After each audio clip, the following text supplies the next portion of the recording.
प्यारे बच्चों, आज जो कहानी मैं आपको सुनाने जा रही हूँ वो कहानी है एक जादुई परी के जादू की कहानी। तो चलिए शुरू करते हैं आज की कहानी।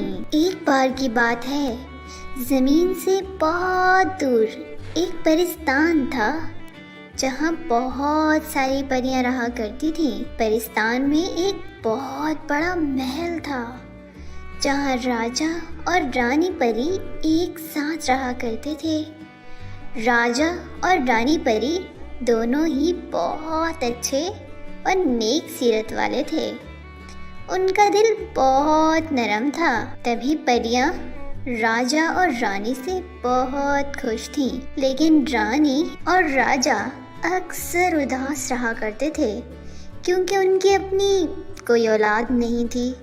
ऐसे ही एक दिन जब रानी परी गहरी नींद में सो रही थी तो वो ख्वाब में देखती है कि उसने जुड़वा बेटियों को जन्म दिया है। जैसे ही सुबह हुई तो रानी परी राजा के पास गई और कहा, राजा जी, आपको पता है कि कल रात को मुझे एक ख्वाब आया जिसमें मैंने 2 जुड़वा बेटियों को जन्म दिया था। मेरी दुआ है कि ये मेरा ख्वाब जल्द से जल्द पूरा हो जाए। हम भी अपने हाथों से अपनी औलाद को खिलाएं, उनकी अच्छी परवरिश करें। मेरा ये ख्वाब पूरा हो जाए बस। रानी परी, आप इतना परेशान क्यों होती हैं? ऊपर वाले के हाथ देर है अंधेर नहीं। अगर आपने ख्वाब देखा है तो वो जरूर पूरा होगा। रानी परी इस ख्वाब को देखने के बाद बहुत ज़्यादा खुश रहने लगी थी। उन्हें पूरी उम्मीद थी कि ये ख्वाब ज़रूर पूरा होगा। ऐसे ही कुछ साल बीत गए और रानी के यहाँ 2 जुड़वा बेटियों का जन्म होता है। रानी का ये ख्वाब हकीकत में बदल जाता है। राजा और रानी बहुत ज़्यादा खुश थे क्योंकि बहुत सालों बाद उनके यहाँ औलाद हुई थी।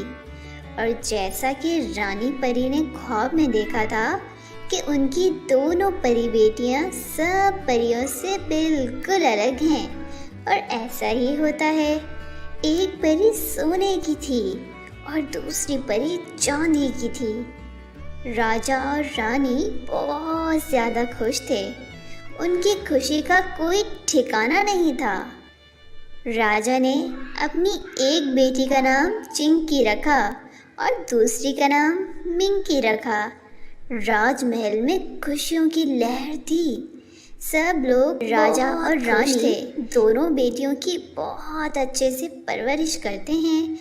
जैसे जैसे वक्त गुजर रहा था दोनों परी बहनें बड़ी हो जाती हैं।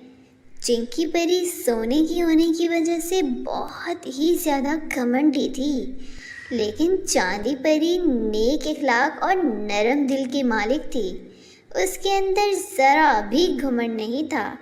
चिंकी परी हमेशा मिंकी परी को बुरा भला कहती रहती थी। तू मुझे ऐसे घूर घूर कर क्यों देख रही है? मुझे क्या नजर लगाएगी? तू मेरी तरह सोने की नहीं है, तू तो मामूली सी चांदी की बनी हुई है। देख तो सही, तेरे बाल कैसे हैं, जैसे कोई बूढ़ी औरत हो।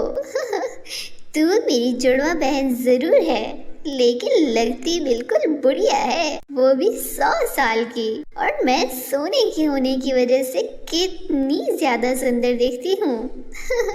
चिंकी परी, मैं तुम्हारी तरह सोने की बिल्कुल नहीं हूँ बल्कि चांदी की हूँ। चाहे जैसी भी हूँ, तुम मुझे पसंद क्यों नहीं करती हो? हम दोनों जुड़वा बहनें हैं, हमें एक साथ मिलजुल कर प्यार से रहना चाहिए जैसे 2 बहनें रहती हैं। लेकिन नहीं, तुम सोने की जो हो, इस वजह से तुम्हारे अंदर बहुत ही ज्यादा घमंड है। इतना भी घमंड अच्छा नहीं होता। हम दोनों सोने और चांदी की परियां हैं, सब परियों से बिल्कुल अलग। तुम्हारी अलग बात है और मेरी अलग बात है, फिर तुम मुझे इस तरह बुढ़िया बुढ़िया क्यों कहती रहती हो?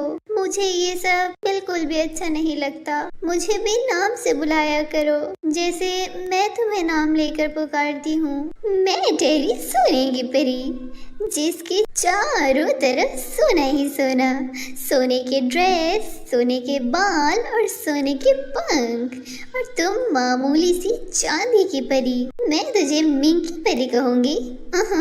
कभी नहीं। और मेरा ज्यादा दिमाग खराब करने की कोई जरूरत नहीं, समझी?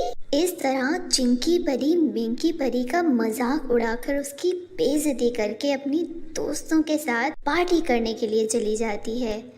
और जब पार्टी करके अपने महल वापस आती है तो वो देखती है कि एक दासी ने उसके पसंदीदा फूल को मुरझा दिया।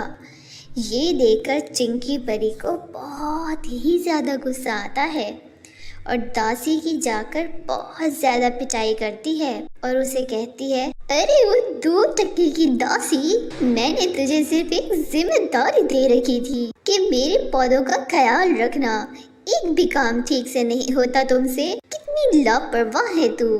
ये पौधा मुझे इतना पसंद था जिसका तुमने ज़रा भी ख्याल नहीं किया। अब इसकी सज़ा तो तुझे अच्छी तरह मिलेगी।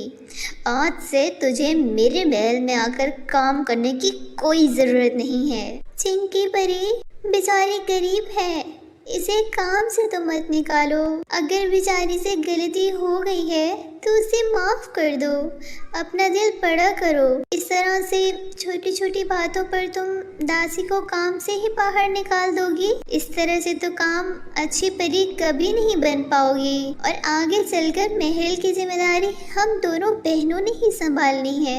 इस तरह तुम अच्छी परी नहीं साबित हो पाओगी। देखो बुढ़िया, तुझे मेरे मामले में टांग अड़ाने की कोई जरूरत नहीं है। तुझे सम्मान सेवा करने की आदत है ना, तो तू कर। मुझे इन जैसे 2 टके की गरीब दासियों के आगे झुकने की आदत नहीं है। तुझे सुनाई नहीं दे रहा क्या मैंने क्या कहा है? इस महल में तो मुझे दोबारा नजर ना आए, समझ? चिंकी परी दासी को महल से बाहर निकाल देती है। तभी मिंकी परी दासी को बहुत सारे चांदी के सिक्के और बहुत सारा अनाज भी देती है ताकि उसके घर का गुजारा हो सके। ऐसे ही कुछ साल बीत जाते हैं। एक दिन रानी परी अपनी दोनों बेटियों के पास आती है और कहती है, हमारी प्यारी सोने और चांदी की बेटियों, आज हमने एक बहुत बड़ी पार्टी का इंतजाम किया है। अब तुम दोनों की शादी की उम्र हो गई है। हम चाहते हैं अब हम तुम दोनों परियों की शादी बहुत धूमधाम से करें। हमने दूर दूर के परिस्तान के राजकुमारों को अपने महल में बुलाया है। जो भी राजकुमार तुमको पसंद आएगा हम उससे तुम्हारी शादी करेंगे। तुम दोनों बहनों को अच्छे से तैयार होना है, ठीक है बेटा? रानी परी और राजा शादी की तैयारियों में जुट जाते हैं। जब दोनों परी बहनें तैयार हो रही थी तभी चिंकी परी मिंकी परी के ऊपर हंसती है और कहती है, मुझे तो इस बात पर हंसी आ रही है कि पता नहीं ऐसा कौन सा राजकुमार होगा तो तुझ जैसी बुढ़िया को पसंद करेगा और अपनी रानी बनाकर ले जाएगा। बेचारी को जवानी में ही बुढ़िया मिल गई और जो भी राजकुमार मुझे पसंद करेगा उसकी तो लॉटरी लग जाएगी, क्योंकि मैं सोने की हूँ, सोने की, और तुझसे दिखने में भी लाख गुना सुंदर हूँ। मुझे तो बहुत खूबसूरत राजकुमार मिलने वाला है। मेरे तो मजे हैं मजे। और तू बेचारी, मुझे तो तुझ पर बहुत तरस आ रहा है। चाहे तू जितनी मर्जी अच्छे से तैयार हो जा, लेकिन लगेगी तो बुढ़िया की बुढ़िया ही। चिंकी परी, मैं जैसी भी हूँ मैं खुश हूँ और मुझे तुझ जैसी सोने की परी बिल्कुल नहीं बनना था। तुम्हारे अंदर सिर्फ इसी बात का ही घमंड है कि तू सोने की है और जिसकी किस्मत में जो लिखा होता है उसे वो मिलकर ही रहता है। तुम्हें मेरी फिक्र करने की कोई जरूरत नहीं। इस तरह मिंकी परी चिंकी परी को जवाब देकर तैयार हो जाती है और शाम को दोनों बहनें पार्टी में पहुंच जाती हैं कि तभी चिंकी की दोस्त मिंकी परी को देखकर हंसना शुरू कर देती हैं और वो चिंकी परी से कहती हैं, अरे यार चिंकी, इस चांदी की परी को भी राजकुमार पसंद करने आएगा?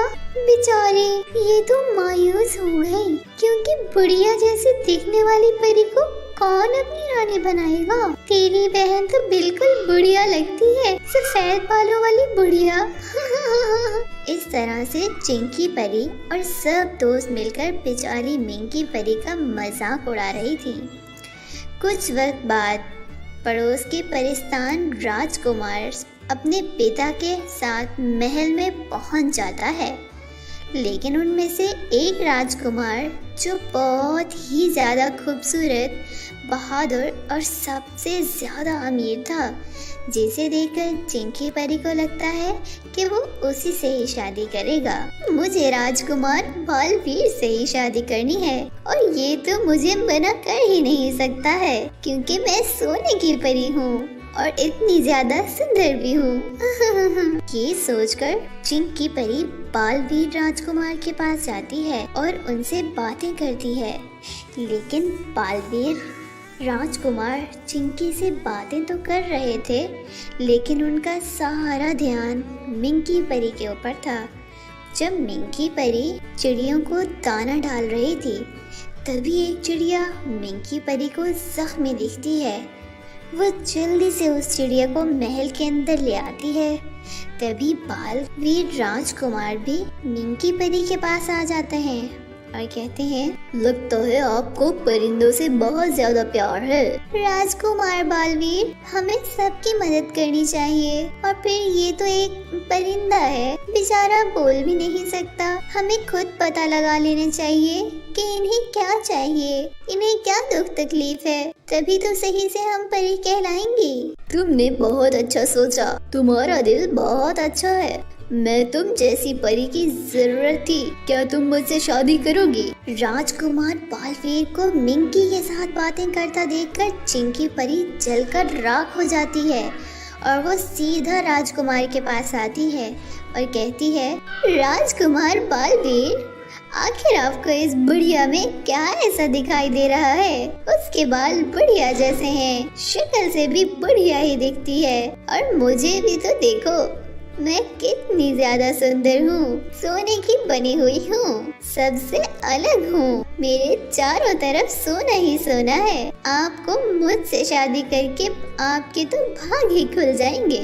ठीक है चिंकी परी, अगर आप हमारे लिए नीले पत्थर की अंगूठी लेकर आ जाएंगी तो हम आपसे शादी कर लेंगे। इस बुढ़िया की तो मैं बालवीर राजकुमार से कभी शादी नहीं होने दूंगी। ठीक है राजकुमार, मैं आपके लिए नीला पत्थर लाने के लिए तैयार हूँ। बताइए ये कहाँ मिलेगा?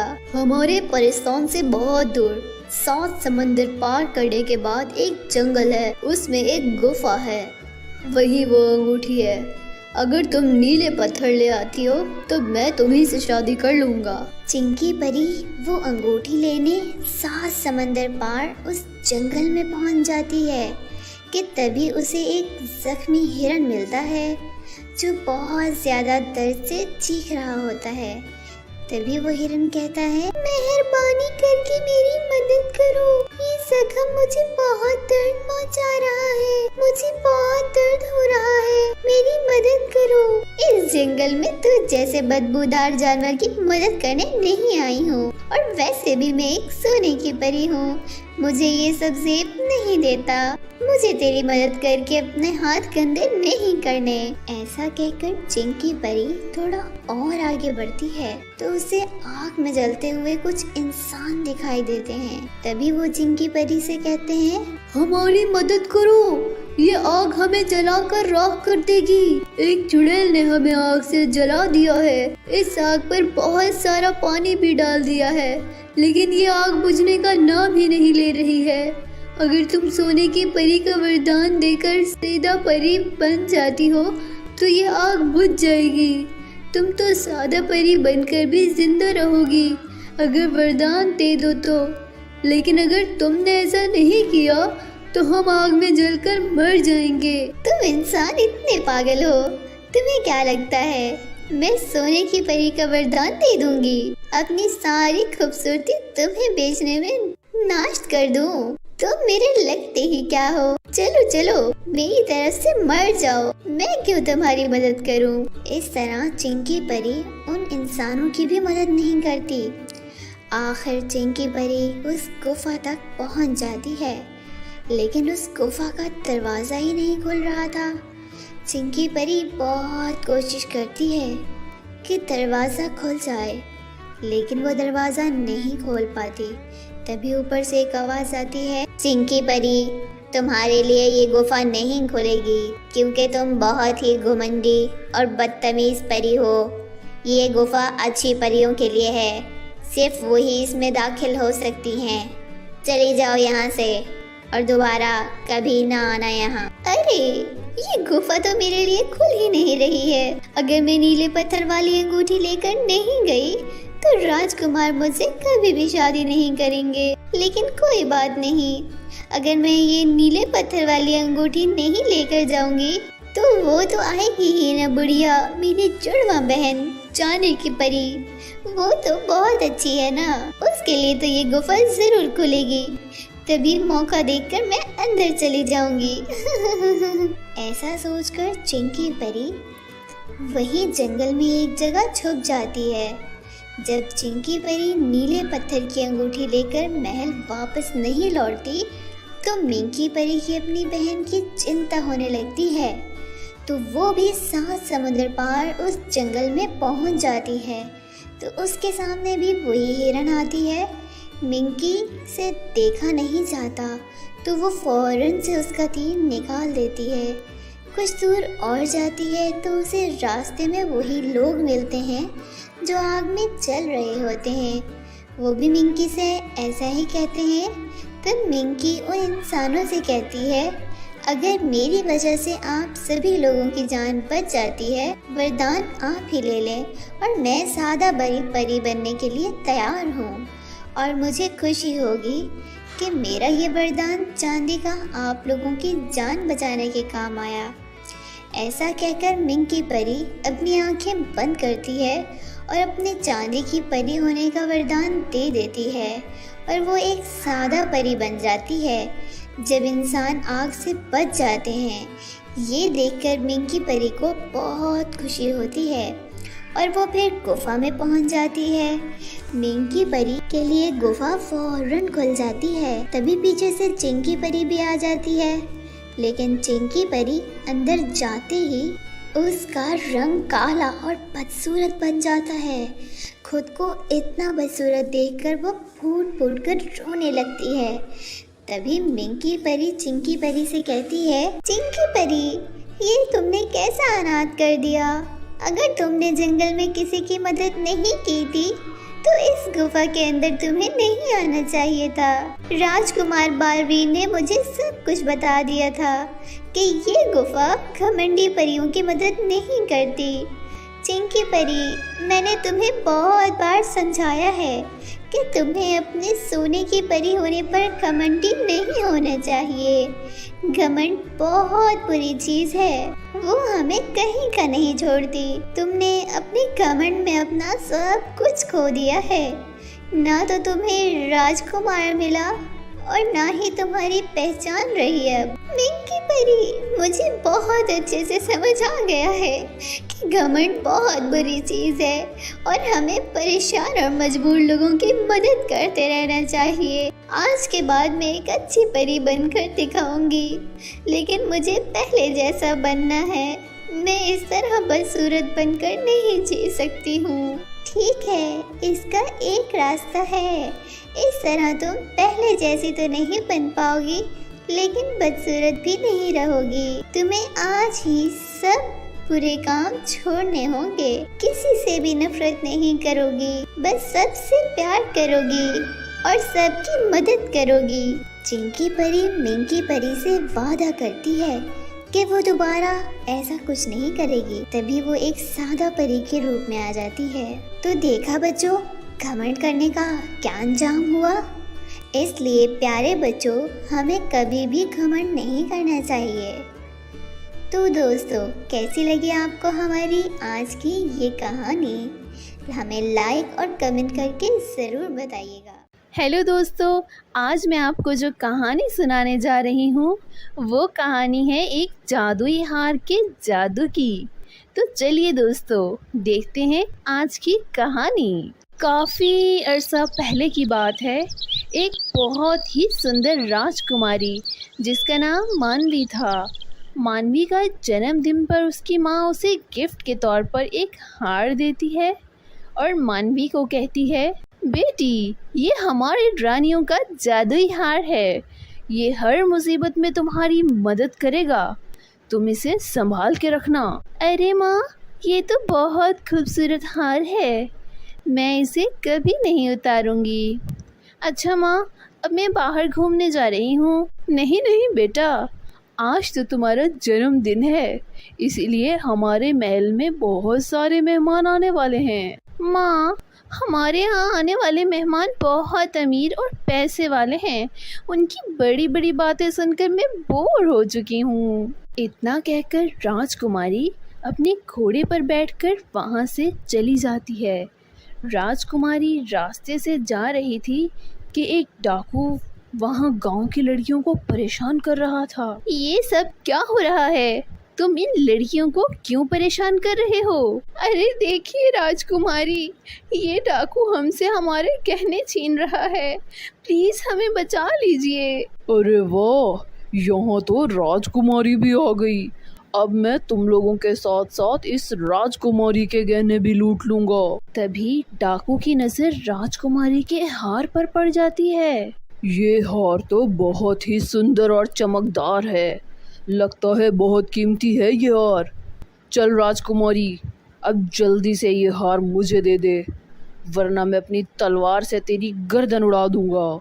इतना कहकर डाकू हार उतारने के लिए आगे बढ़ता है, लेकिन हार कोई जादू से डाकू के हाथ से तलवार गायब होकर राजकुमारी के पास आ जाती है। अरे ये क्या हो रहा है? ये देखकर डाकू वहां से भाग जाता है। आपका बहुत शुक्रिया राजकुमारी जी, अगर आज आप यहाँ ना आती तो पता नहीं क्या हो जाता। आपने सही वक्त पर आकर हमारी जान बचा ली। लेकिन तुम इस सुनसान रास्ते से गुजरकर कहाँ जा रही थी? हम सब लड़कियाँ रोज यहाँ पास पास वाली झील में नहाने जाती हैं। अरे वाह, झील में तो नहाने का मजा ही कुछ और होगा। इसमें कौन सी बड़ी बात है राजकुमारी जी, हम सभी लड़कियां रोज झील में ही नहाती हैं, ये सब तो हमारे लिए आम बात है। लेकिन मेरी जिंदगी तो तुम लोगों से बहुत अलग है, मुझ पर तो हर वक्त पहरा लगा रहता है। आज मैं अपनी माँ को बिन बताए यहाँ आई हूँ, काश मैं भी तुम सब की तरह जिंदगी जी पाती। राजकुमारी जी, इसमें कोई बड़ी बात नहीं है, अगर आप चाहें तो कल से आप भी हमारे साथ मिलकर ये सब कर सकती हैं। ये सब सुनकर राजकुमारी बहुत खुश हो जाती है।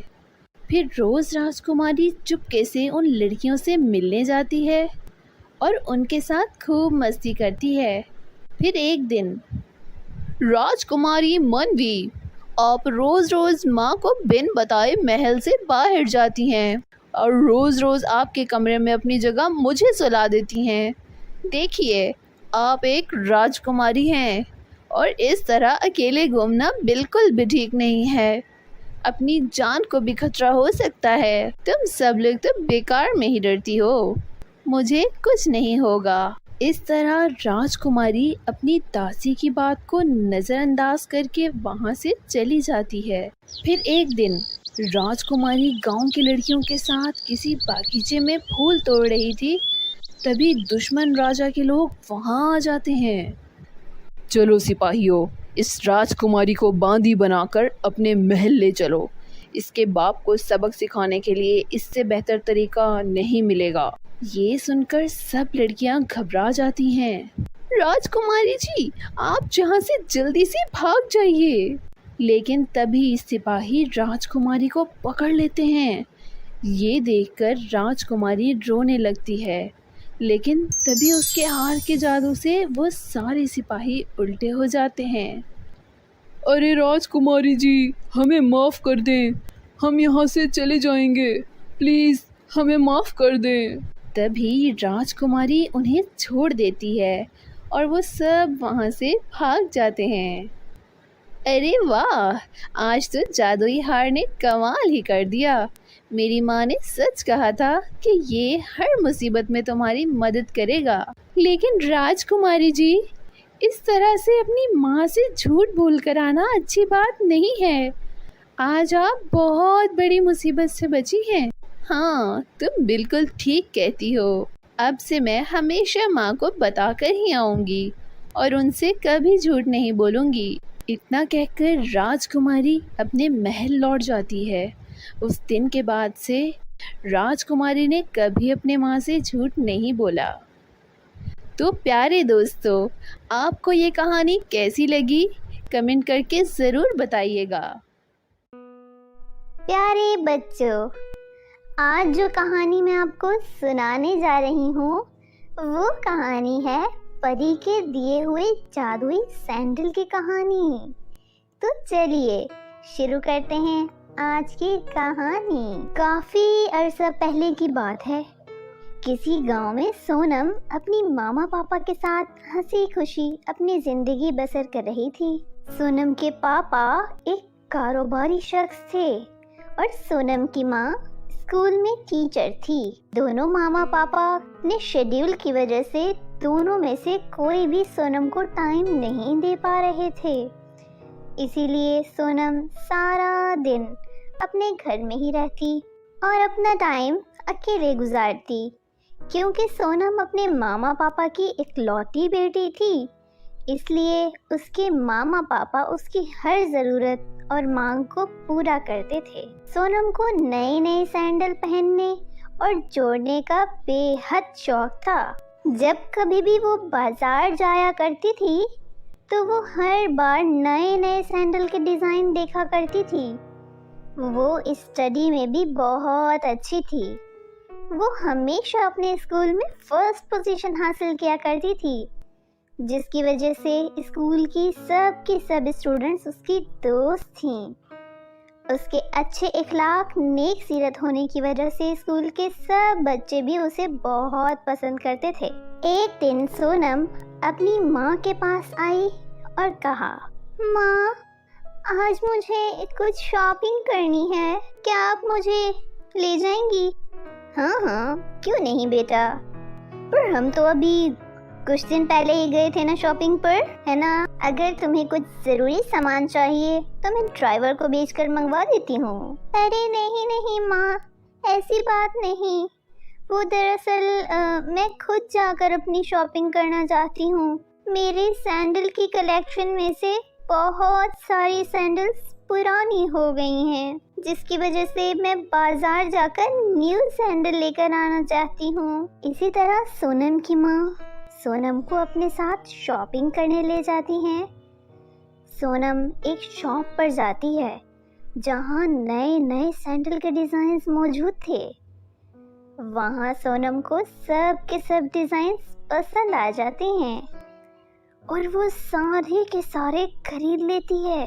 घर आकर सोनम सारे पुराने डिज़ाइंस वाले सैंडल एक थैले में डालकर बाहर फेंक आती है। जब वो बाहर फेंकने के लिए थैला लेकर जा रही होती है, तभी उसकी माँ सामने से आ जाती है और उसे रोक देती है। सोनम बेटी, ये क्या बात हुई? लगता है तुम्हें अभी तक पैसों की कीमत का अंदाजा नहीं है। तुम्हें नहीं पता तुम्हारे पापा पूरा दिन मेहनत करके अपना कारोबार संभालते हैं और तुम्हारी सारी की सारी जरूरतों का भी अच्छे से ख्याल रखते हैं। ये जो तुम पुराने सैंडल बाहर फेंकने जा रही हो, इस पे लगे पैसे तुम्हारे पापा की दिन रात की मेहनत के हैं बेटा। अब मेरी बात ध्यान से सुनो। तुम ये सब के सब सैंडल किसी गरीब लड़कियों में जाकर बांट दो। इससे वो बहुत खुश होंगी और तुम्हें बहुत सी दुआएं मिलेंगी। हाँ, ये ठीक है माँ, ये बहुत अच्छा है, मैं यही करती हूँ। उसके बाद सोनम अपनी माँ के कहे वो सैंडल गरीब लड़कियों में बांट देती है। इतने सुंदर और कीमती महंगे सैंडल पहनकर वो गरीब लड़कियाँ बहुत खुश होती हैं और सोनम को बहुत सी दुआएं भी देती हैं। सोनम को ये सब बहुत अच्छा लगता है। के बाद आहिस्ता आहिस्ता करके सोनम अपने सैंडल कलेक्शन में से कुछ सैंडल उठाकर उन गरीब लड़कियों में बांट दिया करती थी। जब ये बात सोनम की माँ को पता चली तो वो सोनम को बहुत डांटती है। ये क्या बात हुई अब सोनम बेटा? तुम्हें कितनी बार मैंने समझाया है कि अपने पापा के कमाए हुए पैसों की कदर किया करो। उस दिन मैंने तुम्हें टूटे हुए और पुराने सैंडल बांटने के लिए क्या कह दिया, तुमने सब के सब उठाकर बांटना शुरू कर दिए। मैं अब तुम्हारी ये सब हरकतों की वजह से बहुत ज्यादा परेशान हो गई हूँ और अब मुझे सैंडल्स के बारे में मत बोलना दोबारा। माँ की बातें सुनकर सोनम बहुत ज्यादा उदास हो जाती है। वो अपने कमरे में उदास होकर बैठ जाती है। इसी तरह शाम का टाइम हो जाता है। सोनम अपना मन हल्का करने बाहर जाती है।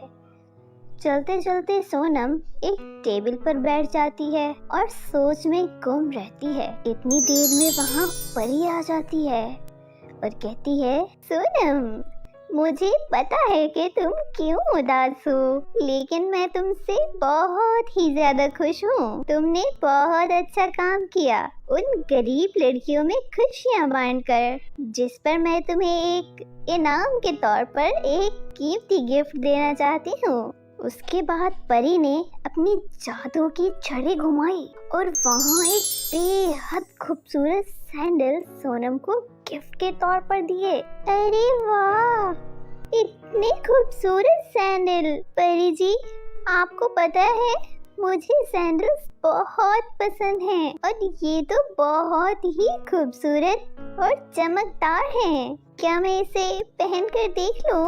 सोनम बेटा, ये कोई आम सैंडल नहीं है, ये बहुत कीमती और जादुई सैंडल है। इसे पहनकर तुम्हारी हर विश पूरी हो जाएगी। तुम जो भी मांगना चाहोगी इसे पहनकर मांग सकती हो। ये सब सुनकर सोनम बहुत ज्यादा हैरान और खुश होती है और फिर एकदम से उदास हो जाती है। सोनम की उदासी देखकर परी कहती है, क्या हुआ सोनम बेटा, तुम इतनी उदास क्यों हो गई हो अचानक से? मेरी माँ मुझे ऐसा करने से मना करती हैं। अगर माँ ने ये सैंडल देख लिए तो वो मुझसे जरूर पूछेंगी कि ये कहाँ से आए हैं, तो मैं उन्हें क्या जवाब दूंगी। इसकी फिक्र तुम मत करो, वो कुछ भी नहीं कहेंगी। सैंडल को देखकर वो कुछ नहीं कहेंगी, तुम देख लेना। परी की बातें सुनकर सोनम राजी हो जाती है। वो परी का धन्यवाद करती है और सैंडल को उठाकर अपने साथ ले जाती है। उसके बाद सोनम सैंडल अपने कमरे में ही रख देती है। उसके बाद सोनम ने कभी अपने मामा पापा से नए सैंडल्स नहीं मांगे। जब कभी भी सोनम का सैंडल पहनने का दिल करता तो वो जादुई सैंडल पहनकर अपने लिए नया ड्रेस मांगती है, तो फौरन उसका पुराना ड्रेस नए में बदल जाता है। सोनम अपने आप को शीशे में देखकर बहुत खुश होती है। इसी तरह दिन गुजरते रहते हैं। एक दिन सोनम की माँ सोनम से कहती है, क्या बात है बेटा, आजकल खैर तो है ना? तुमने फिर कभी भी हमसे सैंडल की फरमाइश नहीं की। अपनी माँ की ये बात सुनकर सोनम अपनी माँ को सब कुछ बताती है। ये सब सुनने के बाद सोनम की माँ को यकीन ही नहीं होता और सोनम को वो जादुई सैंडल लाने का कहती है।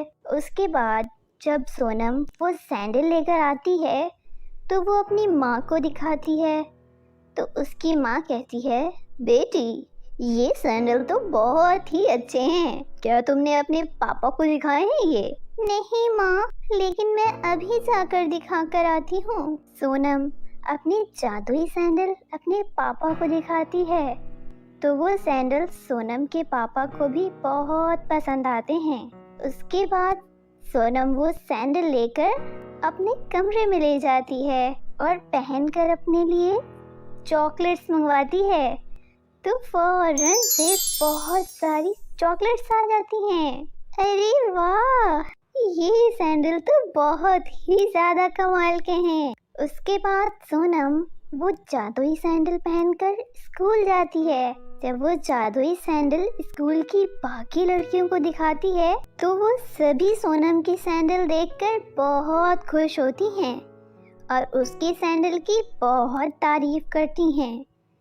जब लंच का टाइम होता है तो सोनम जादुई सैंडल पहनकर खाना मांगती है तो फौरन सबके सामने खाना आ जाता है। सभी स्टूडेंट को लंच की पार्टी मेरी तरफ से है, जिसका जितना खाना है जी भर कर खा लो। इसी तरह उस दिन की क्लास की सारी स्टूडेंट बहुत ज़्यादा एंजॉय करती हैं।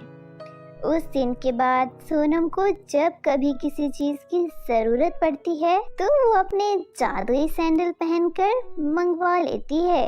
इसी तरह सोनम की ज़िंदगी पूरी तरह बदल जाती है और वो उस जादुई सैंडल के साथ हंसी खुशी रहने लगती है। तो दोस्तों, कैसी लगी आपको हमारी आज की ये कहानी? हमें लाइक और कमेंट करके ज़रूर बताइएगा। चलिए तो फिर मिलते हैं नेक्स्ट स्टोरी में।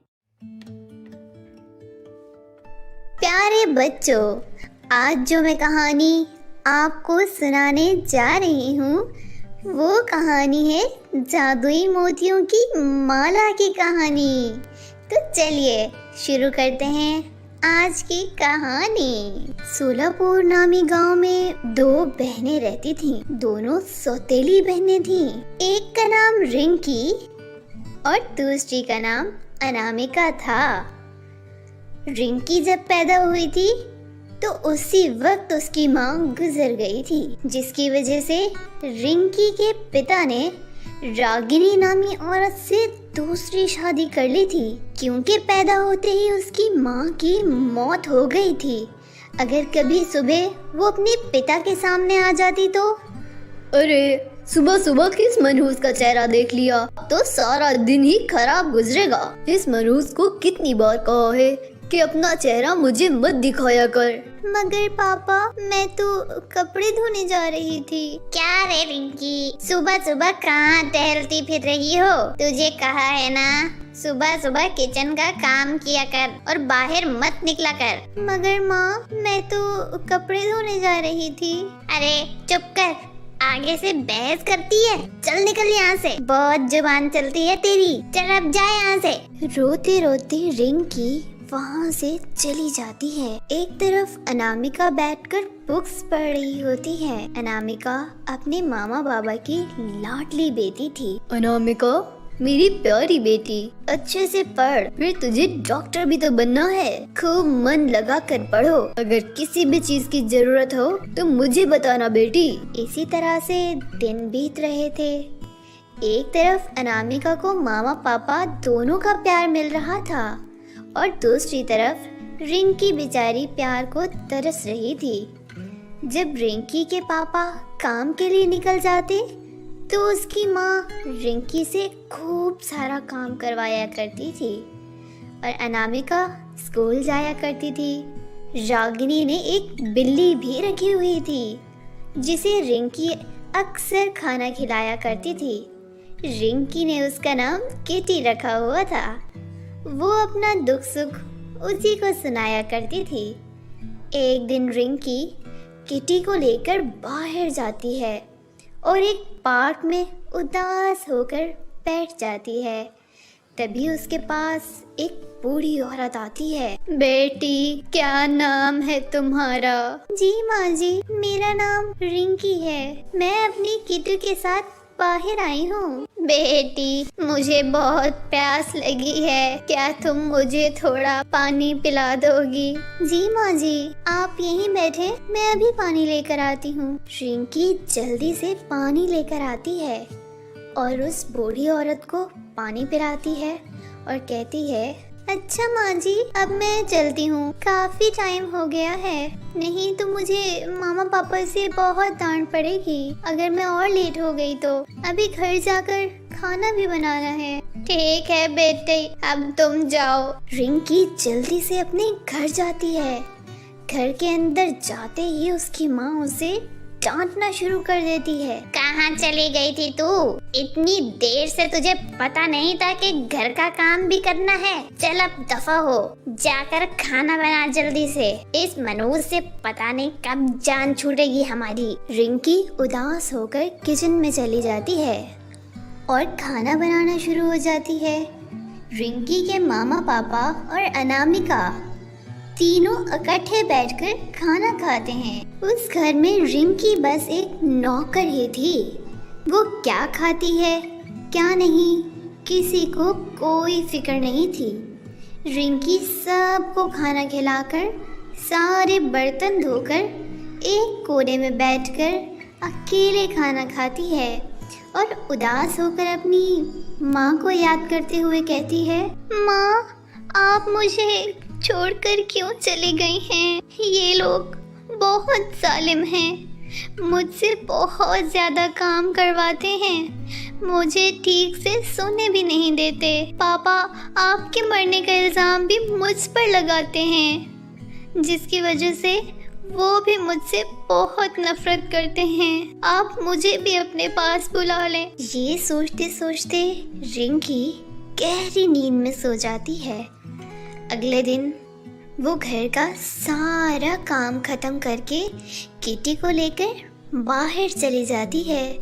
रास्ते में जाते हुए किटी से अपने दुख सुख की बातें करती रहती है कि रास्ते में रिंकी को वही बूढ़ी अम्मा मिल जाती हैं। अच्छा रिंकी बेटी, अब मुझे ये बताओ कि कल जब देर हो गई थी तो तुम इतना क्यों डर गई थी? बोलो। रिंकी उस बूढ़ी अम्मा को सारी बात बताती है, जिसे सुनकर बूढ़ी अम्मा कहती हैं, तुम्हें तो बहुत दुख है बेटा। खैर अम्मा जी छोड़िए, जाने दीजिए, मुझे अब इस सब की आदत हो गई है। बूढ़ी अम्मा फिर से रिंकी को पानी का कहती हैं। रिंकी जल्दी से जाकर अम्मा के लिए पानी लेकर आती है, जिसे पीकर अम्मा फौरन से एक परी में बदल जाती है, जिसे देखकर रिंकी बहुत हैरान हो जाती है।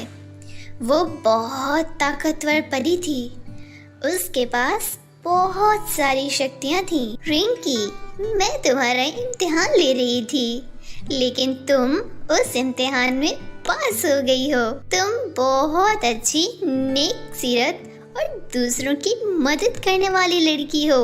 अब मैं तुम्हें अपनी खुशी से एक कीमती तोहफा देना चाहती हूँ, जो तुम्हारी बहुत मदद करेगा। तभी परी अपनी छड़ी घुमाती है और रिंकी को एक जादुई पत्थरों की माला देती है। रिंकी बेटी, ये कोई आम माला नहीं, बल्कि जादुई और कीमती पत्थरों की माला है, जिससे तुम जो कुछ भी मांगोगी तुम्हें वो मिलेगा। इससे तुम्हारे सारे दुख खत्म हो जाएंगे, तुम बहुत खुशहाल हो जाओगी। ये सब सुनकर रिंकी बहुत ज्यादा खुश हो जाती है और परी का शुक्रिया अदा करती है। फिर परी वहाँ से गायब हो जाती है।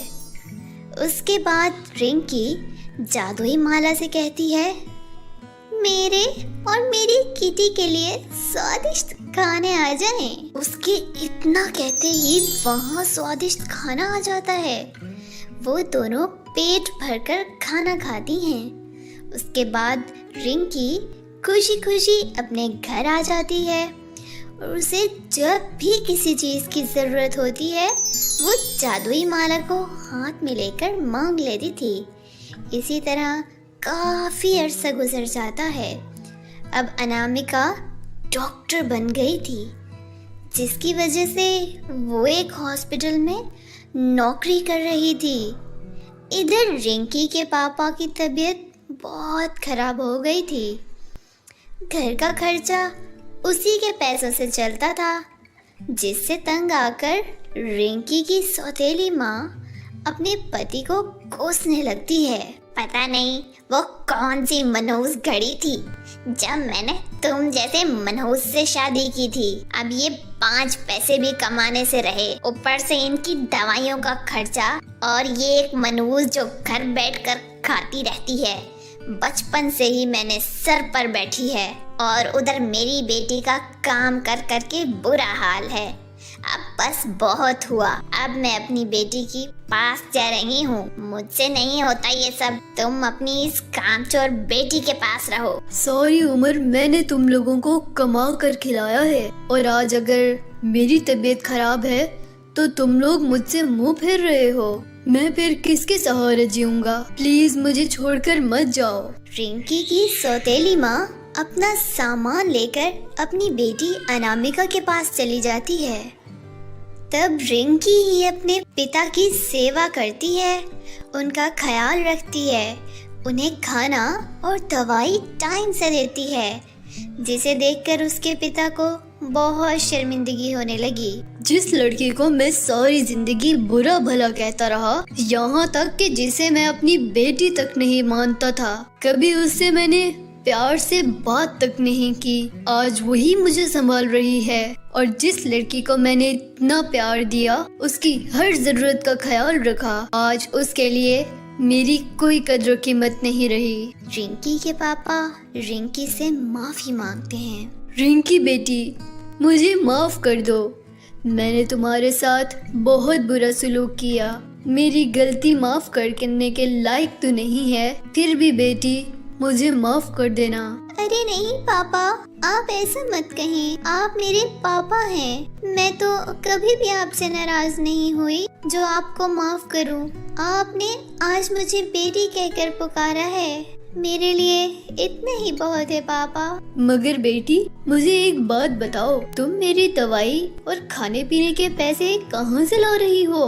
तभी रिंकी अपने पापा को परी के दिए हुए जादुई माला के बारे में सब कुछ बताती है। मेरे पास एक जादुई मोतियों की माला है जो मुझे परी ने दी थी। उससे मैं जो कुछ भी मांगूं वो फौरन मिल जाता है। मैं उसी से ही ये सब कर रही हूँ पापा। रिंकी के पापा रिंकी से माफी मांगते हैं और रिंकी को गले लगा लेते हैं।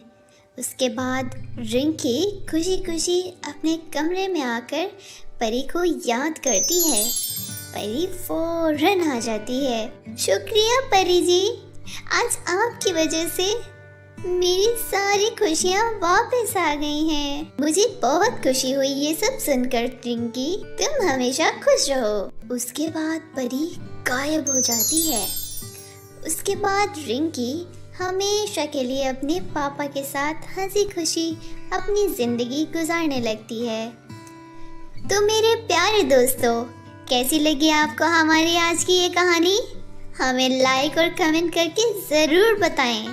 तो फिर मिलते हैं नेक्स्ट स्टोरी में। रजनपुर गांव में रीति अपनी माता पिता के साथ रहती थी। रीता के पिता बहुत ज्यादा गरीब थे।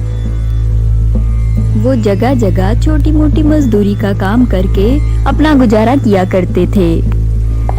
इसी मजदूरी से जैसे कैसे उनके घर का गुजारा चल रहा था। ऐसे ही दिन बीत रहे थे।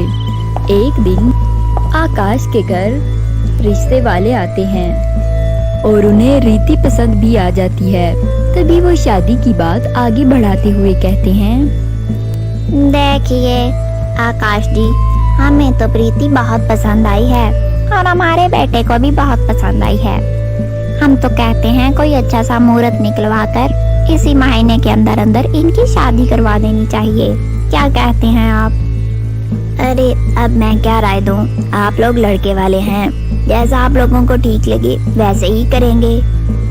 तो ठीक है आकाश जी, आप लोग शादी की तैयारियां करिए। अब मुलाकात शादी में ही होगी। तो अच्छा, हम चलते हैं। ऐसे कहकर वो लोग वहाँ से चले जाते हैं।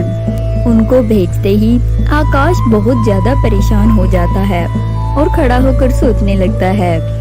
तभी उसकी पत्नी सावधानी वहाँ आती है और अपने पति को परेशान देखकर कहती है, अरे आपने इतनी जल्दी उन लोगों को क्यों हाँ की? आपको तो हमारे घर के हालात पता ही हैं। हम इतनी जल्दी एक महीने के अंदर कैसे तैयारी करेंगे? सावधानी, इतने अच्छे रिश्ते बार बार नहीं मिलते और इतना अच्छा रिश्ता हम कैसे ठुकरा सकते हैं? देखो हमारी बेटी शादी करके वहाँ जाएगी तब कितनी खुश रहेगी। बस यही सोचकर हमने हाँ कर दिया।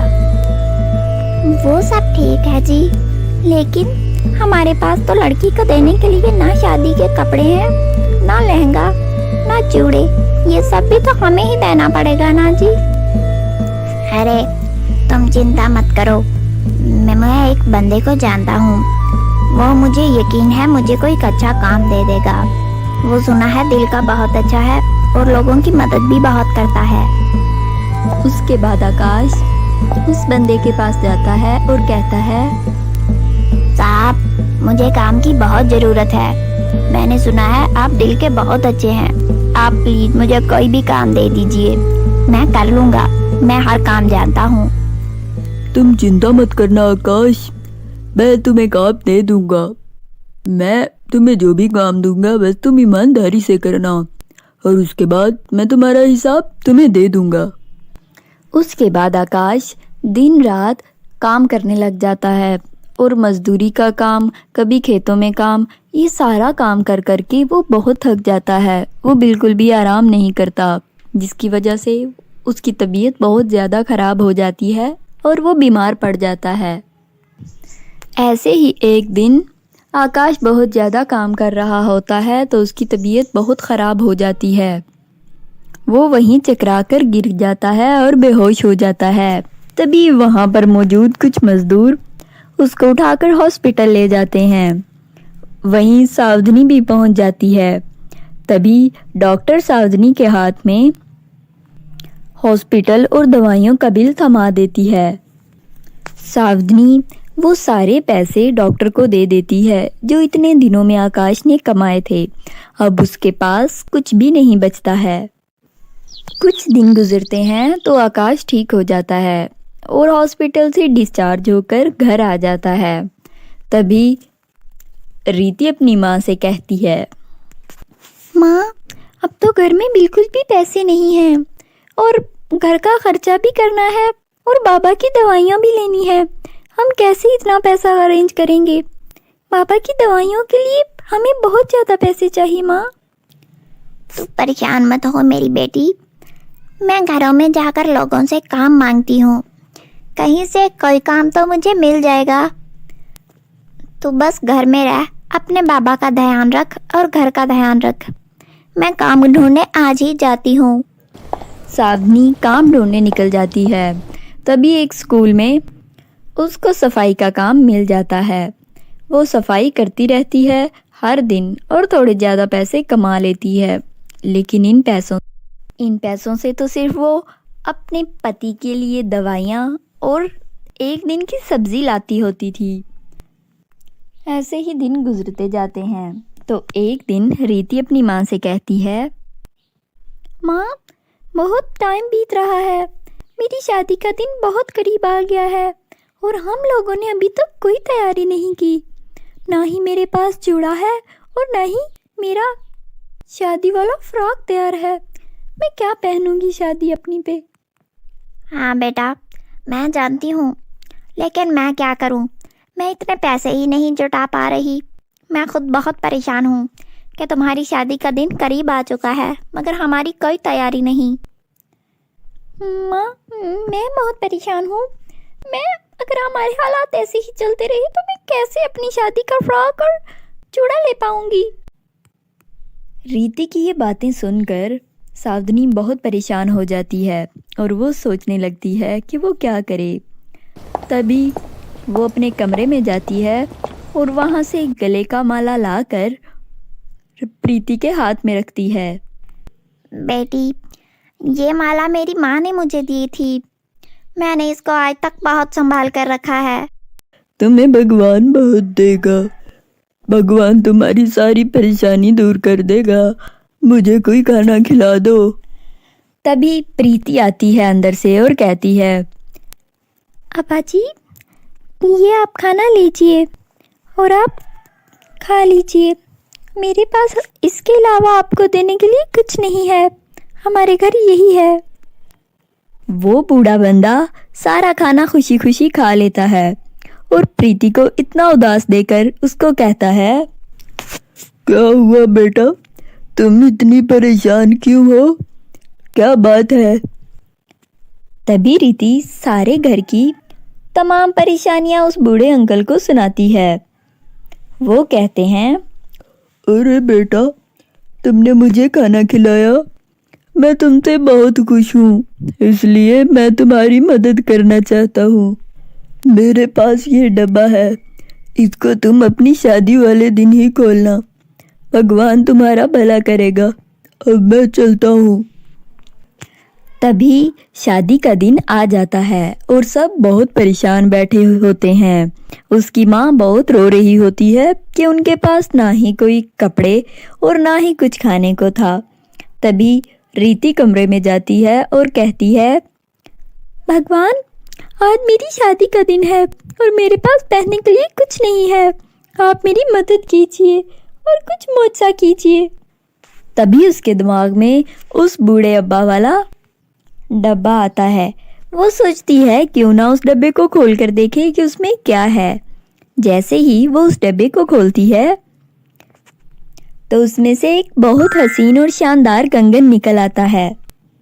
अरे कितना हसीन है, ऐसे लगता है इसमें सारे हीरे जड़े हैं। ये तो बहुत ही खूबसूरत है। वो उस कंगन को उठाती है और अपनी माँ के पास ले जाती है और अपनी माँ को उस बूढ़े बंदे वाली सारी बात बताती है और उनसे कहती है, माँ, अब मेरे पास इतना अच्छा कंगन आ गया है, बस अब इसी तरह मेरे पास एक प्यारी सी फ्रॉक आ जाए जो मैं अपनी शादी में पहन सकूं, बस फिर कितना अच्छा हो जाए। वो ऐसी बातें अपनी माँ से कर ही रही होती है। तभी उस कंगन से एक बहुत ज़्यादा रोशनी निकलती है और वहाँ पर एक बहुत प्यारी फ्रॉक आ जाती है, जिसे देखकर रीति और उसकी माँ बहुत हैरान हो जाती हैं। अरे अरे रीति बेटी, मुझे लगता है ये कोई मामूली कंगन नहीं है। ये तो कोई जादुई कंगन लगता है मुझे। देखो, इसने तुम्हारे कहने पे तुम्हें इतनी अच्छी फ्रॉक दे दी। हाँ माँ, आप ठीक कह रही हो। शायद मैं इसे जो भी मांगूंगी मुझे मिल जाएगा क्या? जादुई जोड़े, मेरे बाबा को जल्दी से ठीक कर दो। रीति के ऐसा बोलते ही उसके बाबा बिल्कुल ठीक हो जाते हैं और बेड से नीचे उतर आते हैं और खड़े होकर कहते हैं, अरे वाह, अरे मैं तो बिल्कुल ठीक हो गया। अब मुझे किसी किस्म का भी दर्द महसूस नहीं हो रहा। अरे ये क्या है, मैं तो बिल्कुल ठीक हूँ। इस तरह वो लोग बहुत खुश होते हैं और वो उस जादुई कंगन से सारी चीज़ें निकलवा लेते हैं और अपनी शादी की बहुत अच्छी तैयारी करते हैं। तभी लड़के वाले भी आ जाते हैं और उसकी माँ कहती है, अरे भाई साहब, शादी की तैयारियां तो बहुत अच्छी की हैं आपने। अब जरा लेन देन की बात कर लें। और कुछ नहीं, कम से कम एक गाड़ी तो मेरे बेटे को बनती है। देखें, वो शहर में कमाता है और आपकी बेटी को बहुत खुश रखेगा। देखिए बहन जी, मैं एक मामूली सा मजदूर हूँ। मैं भला इतने पैसे कहाँ से लाऊंगा? अरे मैं कुछ नहीं जानती भाई साहब, आपने इतनी अच्छी तैयारी कर ली है। अब एक गाड़ी का भी कुछ इंतजाम कर लें, फिर उसके बाद करेंगे। मेरा एक ही बेटा है और उसकी शादी की खुशी की बात है। मैं ऐसे नहीं पीछे हट सकती। मैं इतना सारा पैसा कहाँ से लाऊंगा बहन जी? देखिए भाई साहब, ये आपका मसला है, मेरा नहीं है। आप जल्दी से जाके गाड़ी का इंतजाम कीजिए। तभी वहाँ पर रीति आ जाती है और कहती है, देखें, अगर आपको शादी नहीं करनी है तो मत कीजिए। मैं आप लोगों के साथ ऐसे सौदा नहीं कर सकती। अरे बेटी, अरे ये क्या कह रही हो? तुम चुप हो जाओ, ऐसी बातें नहीं करते। सही कह रही हूँ पिताजी, आज ये लोग पैसे मांग रहे हैं, कल कुछ और मांगेंगे। मुझे ऐसे लालची लोगों के घर शादी नहीं करवानी। आज ही ये रिश्ता तोड़ते हैं हम। तभी वो ये शादी तोड़ देती है और वो लोग वहाँ से चले जाते हैं। तो फिर वो अपनी उसी जादुई कंगन की मदद से अपनी पढ़ाई जारी करती है। फिर वो बहुत ज़्यादा पढ़ती है और उसकी बहुत अच्छी पोस्ट पर नौकरी लग जाती है। फिर ऐसे ही दिन गुजरते जाते हैं तो एक दिन वही बूढ़ा अंकल उनके घर आता है और कहता है, अरे मैं अपनी बिटिया के लिए एक रिश्ता लाया हूँ ताकि इसकी बहुत अच्छी शादी हो जाए उस बंदे से। वो बहुत अच्छा लड़का है। वो लड़का देखते ही रीति को बहुत पसंद आता है और उन दोनों की धूमधाम से शादी हो जाती है। इस तरह रीति अपनी बाकी की ज़िंदगी खुशी खुशी बिताती है। तो प्यारे दोस्तों, कैसी लगी आपको हमारी आज की कहानी? हमें लाइक और कमेंट करके ज़रूर बताइए। बाय बाय दोस्तों।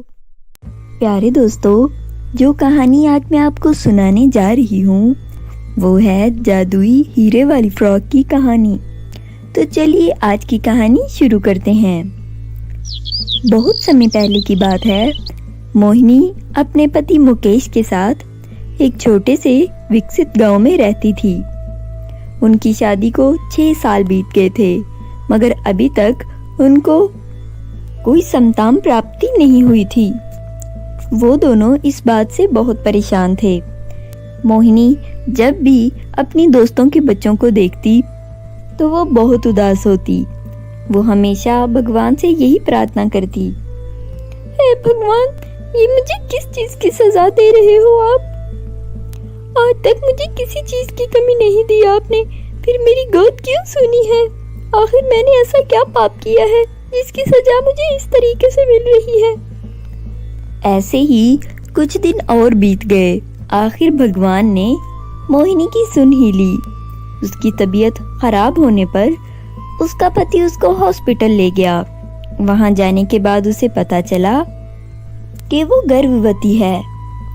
वो दोनों ये बात सुनकर बहुत खुश हो गए थे। वो फूले नहीं समा रहे थे। अरे अरे देखो, तुम माँ बनने वाली हो और मैं पापा। इस खुशी की तो हमें कब से आस थी। देखो, भगवान ने हमारी सुन ली। हाँ, आप बिल्कुल ठीक कह रहे हैं। मुकेश मोहिनी का बहुत ही अधिक ध्यान रखने लगा। वो उसकी हर ख्वाहिश का ख्याल रखता और उसको हमेशा खुश रखता। ऐसे ही समय बीतता गया और 9 महीने गुजर गए। मोहिनी ने एक बहुत ही प्यारी छोटी सी बच्ची को जन्म दिया। वो दोनों बहुत ज्यादा खुश थे। उन्होंने मिलकर उसका नाम मीनू रखा। मीनू के आ जाने के बाद उनके घर में किसी भी चीज की कमी नहीं रह गई थी। वो दोनों मिलकर और बहुत ज्यादा प्यार से उसका पालन पोषण कर रहे थे।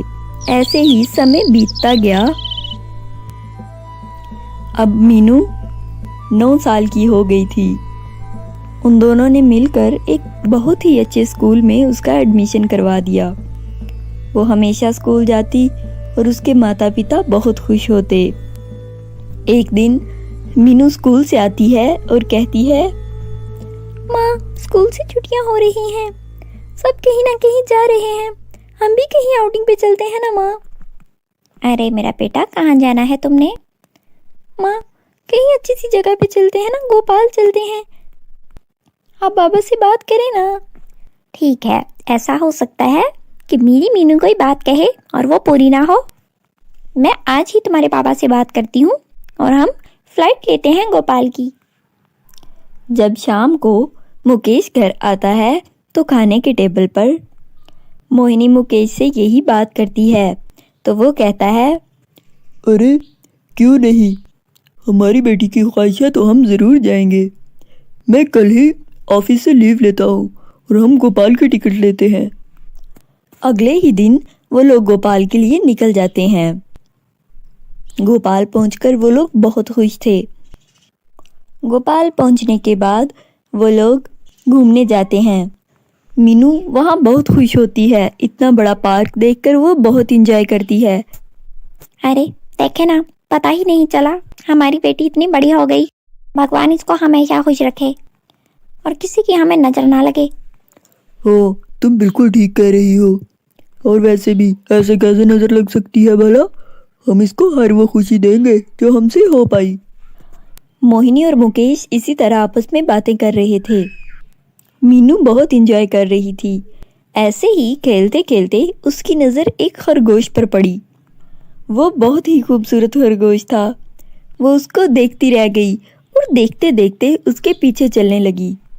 उसका पीछा करते करते वो कहीं दूर निकल गई, जो शहर से बहुत दूर की जगह थी। वहाँ पहुंचकर अचानक से वो खरगोश गायब हो जाता है। अरे अरे ये मैं कहाँ आ गई? ये कौन सी जगह है? मम्मी पापा किधर है? Mummy papa. ऐसा बोलकर मीनू बहुत रोने लगती है और वो बहुत घबरा जाती है। तभी वहाँ पर शांति नाम की एक औरत आ जाती है। वो बहुत ही दुष्ट औरत होती है। वो मीनू को देखकर मन ही मन में बहुत खुश होती है। वो दिल की बहुत बुरी औरत थी। वो लड़कियों की तस्करी किया करती थी। अरे ये लड़की तो बहुत खूबसूरत है, मगर अभी बहुत छोटी है, इसके अच्छे दाम नहीं मिलेंगे मुझे। मैं ऐसे करती हूँ, इसको अपने घर ले जाती हूँ, इसको कुछ ऐसा पाल पोस कर बड़ा करूँगी और कोई मोटी तगड़ी पार्टी देखते ही इसको बेच दूँगी। ऐसी घटिया बात सोचकर शांति मीनू के पास जाती है और कहती है, अरे बेटा क्या हुआ, तुम क्यों रो रही हो? मुझे मेरे मम्मी पापा के पास जाना है। मैं यहाँ पता नहीं कैसे आ गई। आप प्लीज मुझे मेरी मम्मी पापा के पास छोड़ दें।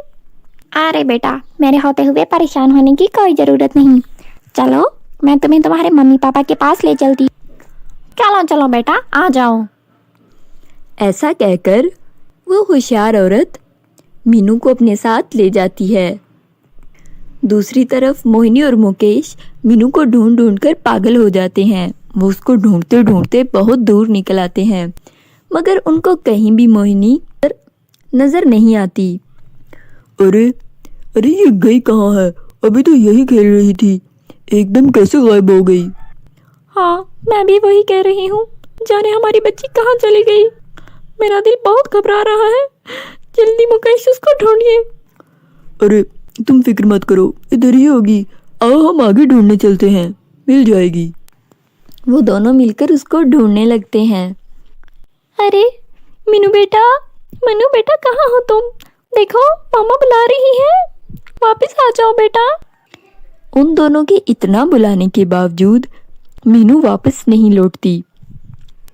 आखिर में थक हार कर वो थाने में जाकर रिपोर्ट लिखवा देते हैं, मगर बहुत इन्वेस्टिगेशन के बाद भी मीनू का कुछ पता नहीं चलता। बेचारी मोहिनी का रो रो कर बुरा हाल हो रहा था। मुझे कुछ भी करके मेरी बेटी ला दो, मैं बहुत घबरा रही हूँ। जाने वो कहाँ चली गई है? वो हमारे सामने थी, हमारे हाथों में। वो ऐसे कैसे हमसे दूर जा सकती है? प्लीज मुकेश कुछ भी करो, मेरी बेटी मुझे ला दो। अरे मोहिनी, ऐसे कैसे तुम रो रही हो? ऐसे कहाँ से हो सकता है भला? वो मिल जाएगी, मेरा दिल कहता है हमारी बेटी लौट आएगी। देखो मुझे भी बहुत दुख है, मगर मैं खुद को संभाल रहा हूँ, तुम भी खुद को संभालो। ऐसे रो रो के खुद को हल्का मत करो। वो दोनों पति पत्नी बहुत परेशान थे, क्योंकि उनकी बेटी का कहीं से भी कुछ पता नहीं चल रहा था। ऐसे ही वक्त गुजरता गया और 4 महीने गुजर गए, लेकिन उनकी बेटी का कुछ पता नहीं चला। मुकेश जैसे कैसे समझा बुझाकर मोहिनी को वापस गोपाल से अपने गांव ले गया। दूसरी तरफ मीनू दिन रात रोती रहती थी। वो शांति से कहती है, आंटी, आपने तो मुझे बोला था आप मुझे मेरे मम्मी पापा के पास ले जाएंगी, मगर आप मुझे ये कहाँ ले आए हैं? प्लीज़ मुझे मेरे मम्मी पापा के पास ले जाओ। आप गंदी आंटी हो, आपने मुझे मेरे से झूठ बोला। अरे बेवकूफ़ लड़के चुप कर, मेरा दिमाग खा दिया है तूने। इतना तू रोती रहती है हर टाइम, पागल है क्या? तू यहीं रहेगी और घर के सारे काम तू ही करेगी। अब तू कभी भी उनके पास नहीं वापस जाएगी, ये बात अपने दिमाग से निकाल दे। ऐसे ही काफ़ी साल बीत गए। अब मीनू बड़ी हो गई थी। वो लगभग 16-17 साल की हो गई थी और वो दिन आ गया था जिस दिन का शांति को इंतज़ार था। अरे अब सही समय आया है ना इसका दाम लगाने का, बहुत अच्छे पैसे मिलेंगे मुझे इसके। इतनी मैंने इस पे मेहनत की है, पैसे मिले क्यों ना भला। ये सोचकर वो किसी आदमी को कॉल करती है। हेलो भाई साहब, क्या हाल है आपके? अरे हाँ ठीक ठाक हैं, आप सुनाएं। अरे भाई साहब, बहुत अच्छा माल लाई हूँ मैं इस दफ़ा आपके लिए, आप बस पैसों की तैयारी करिए। अरे अगर हमें माल पसंद आ गया तो पैसे तो आपको बहुत देंगे हम। हाँ हाँ मैंने इस लड़की पे बहुत मेहनत की है। आप पैसे लेकर कल सुबह मेरे घर आ जाना। 23 लाख का चेक। अरे अगर हमें लड़की पसंद आ गई तो हम तुमको 32 लाख दे देंगे। हाँ हाँ, ये तो बहुत अच्छी बात है। मुझे उम्मीद है कि आप लोगों को पसंद आ जाएगी। ऐसा कहकर शांति फोन बंद कर देती है। अगली सुबह वो आदमी शांति के घर आ जाता है। अरे मीनू, ये हमारे खास मेहमान हैं, इनके लिए खाने का इंतजाम करो जल्दी से जल्दी। मीनू वहाँ से चली जाती है रसोई घर में और जाकर उसके लिए खाना बनाने लगती है। अरे वाह, ये लड़की तो वाकई ही बहुत सुंदर है। तुमने इसके बारे में बिल्कुल सही बताया था। हाँ तो भाई साहब, मैंने इस पे बहुत मेहनत की है। ये जानते हो 9 साल की थी जब इसको मैं लेकर आई हूँ। इतना मैंने इस पे खर्चा किया, इस पे इतनी मेहनत की, इसको बड़ा किया, पाला पोसा। अब मैं अपने पूरे दाम लूंगी। अरे हाँ, ये मुझे ही चाहिए। तभी मीनू उनको खाना देने आती है और वो उनकी सारी बातें सुन लेती है। वो ये बातें सुनकर वापस रसोई घर में आ जाती है और बहुत रोने लगती है। हे भगवान, भगवान, ये मुझे किस मुश्किल में डाल दिया। ये मेरे साथ क्या हो रहा है? ऐसे कैसे मेरे साथ ये औरत कर सकती है? मुझे कुछ भी करके यहाँ से भागना होगा। मुझे आगे कहाँ जाना है ये रास्ता मुझे आप दिखाएंगे। अगर मैं यहाँ पे नहीं रह सकती, मुझे कुछ भी करके भागना होगा भगवान। ऐसा कहकर मीनू वहाँ से भाग निकलती है। मीनू भागते भागते दूर निकल आती है। वहीं दूसरी तरफ जब शांति को पता चलता है कि मीनू घर से भाग गई है तो उसको बहुत गुस्सा आता है। वो गुस्से से आग बगोला हो जाती है। अरे इस बेवकूफ़ लड़की के काम देखो, ये भला किधर चली गई। मैंने कॉन्ट्रैक्ट साइन करवा लिया है और ये यहाँ से भाग गई है। मुझे कुछ भी करके इसको वापस बुलाना होगा। इधर मीनू भागती भागती बहुत दूर आ जाती है। उसको कुछ पता नहीं होता कि उसने कहाँ जाना है, मगर वो किसी दूसरे गांव निकल आती है और वहीं एक कुएं के पीछे आकर छुप जाती है। तभी वहीं पर शांति भी पहुंच जाती है। मीनू उसको देखकर बहुत घबराती है। अरे ये किधर गई है? कुछ रास्ते भी मालूम नहीं थे इसको। मुझे ये मिल जाए जरा, मैं इसको कभी नहीं छोड़ूंगी। उस साइड पे देखती हूँ, हो सकता है आगे निकल गई हो। ऐसा कहकर शांति आगे चली जाती है। मीनू डर के मारे उसी कुएं के पास बैठी रहती है। तभी रात हो जाती है और उसको प्यास भी बहुत लगी होती है। वो बहुत डरती है और रोने लगती है। हाय भगवान, ये मेरे साथ क्या हो रहा है? मुझे किस इम्तिहान में डाल दिया आपने? बचपन में माता पिता से दूर कर दिया और अब ये सब हो रहा है मेरे साथ। ऐसा बोलकर वो फिर चलती चलती आगे चली जाती है। वो रो रही होती है और बहुत उदास होती है। तभी वहाँ पर एक परी प्रकट होती है। मोहिनी, तुम्हें क्या हुआ है? तुम क्यों रो रही हो? अरे अरे, आप कौन है? यहाँ पे आप कैसे आ गई? मैं परी हूँ, लेकिन मैंने तुम्हें यहाँ पे उदास और रोते हुए देखा तो मैं तुम्हारी मदद करने आई हूँ। तुम्हें क्या मसले हैं? तुम मुझे बता सकती हो।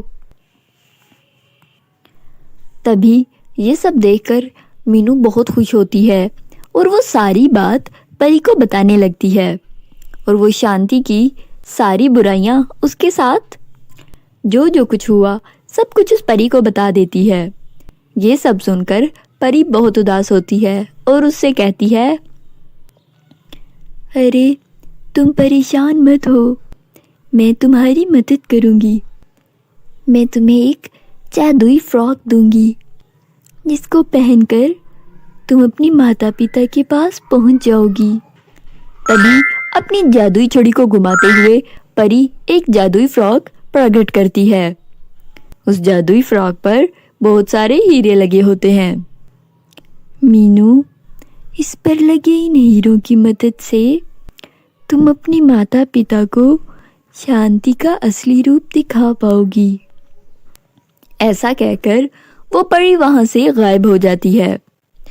अब मीनू बहुत खुश होती है। वो जल्दी से वो फ्रॉक पहन लेती है। फ्रॉक पहनते ही वो बिल्कुल सही मकाम पर अपने घर पहुंच जाती है। वहाँ वो देखती है उसके माता पिता बहुत रो रहे होते हैं और मायूस होकर बैठे होते हैं।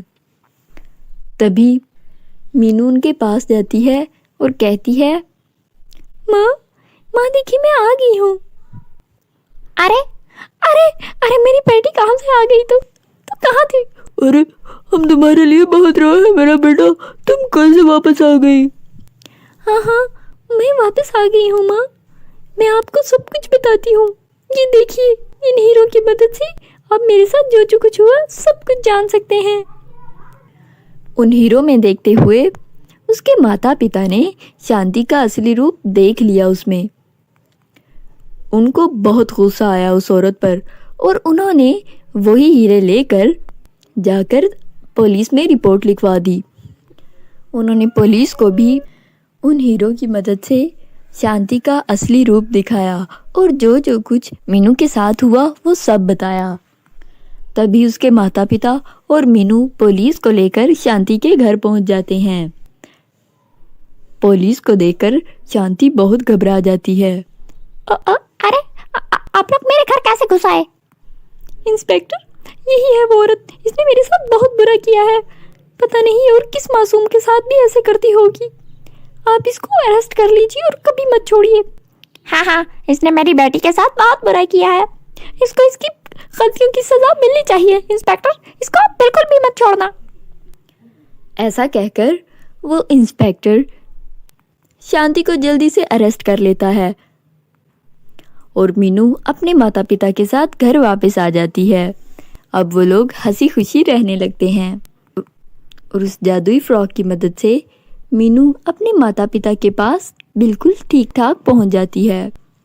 तो प्यारे दोस्तों, कैसी लगी आपको हमारी आज की कहानी? मिलते हैं नेक्स्ट कहानी में। तब तक आप अपना ख्याल रखिएगा। बाय बाय दोस्तों।